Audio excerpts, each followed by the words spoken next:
And I call the member for Tangney. In 3 separate campaigns, the members opposite gave their word that they would not change this.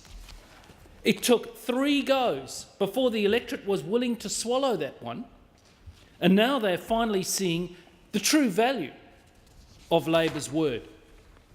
In September 2007, the current Health Minister and then Shadow Health Minister issued a media release saying, on many occasions, for many months, federal Labor has made it crystal clear that we are committed to retaining all of the existing private health insurance rebates, including the 30% general rebate.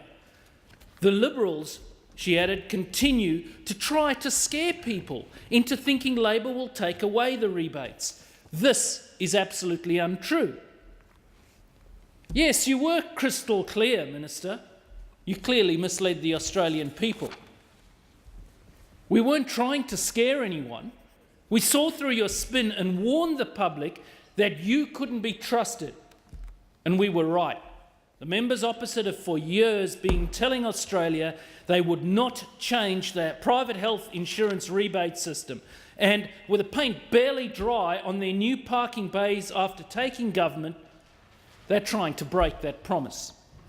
Such blatant breaking of promises threatens to even give the notoriously unreliable Labor governments a bad name.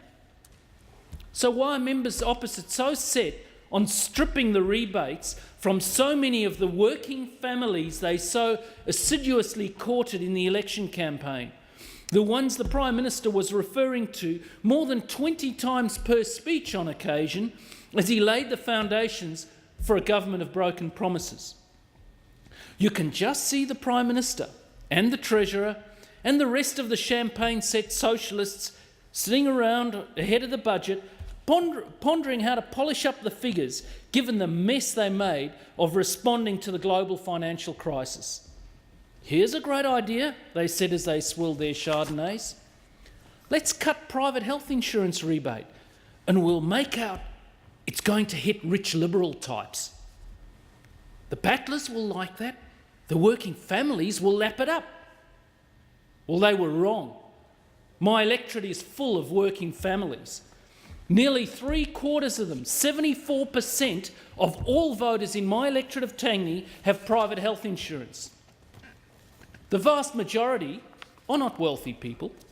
They are hard-working, responsible citizens who, through planning and through informed choice, opted to take out the private health insurance under the rebate system we are implemented.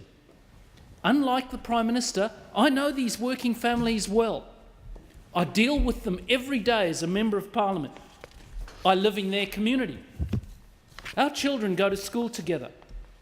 We all do our shopping at the local supermarket. The Prime Minister only seems to have contact with working families when he stumbles across them during his tortuous construction site appearances or he is shouting at them on planes. They are not rich, but many are comfortable because they spend very carefully. Unlike the government, which seems to disperse cash with reckless abandon.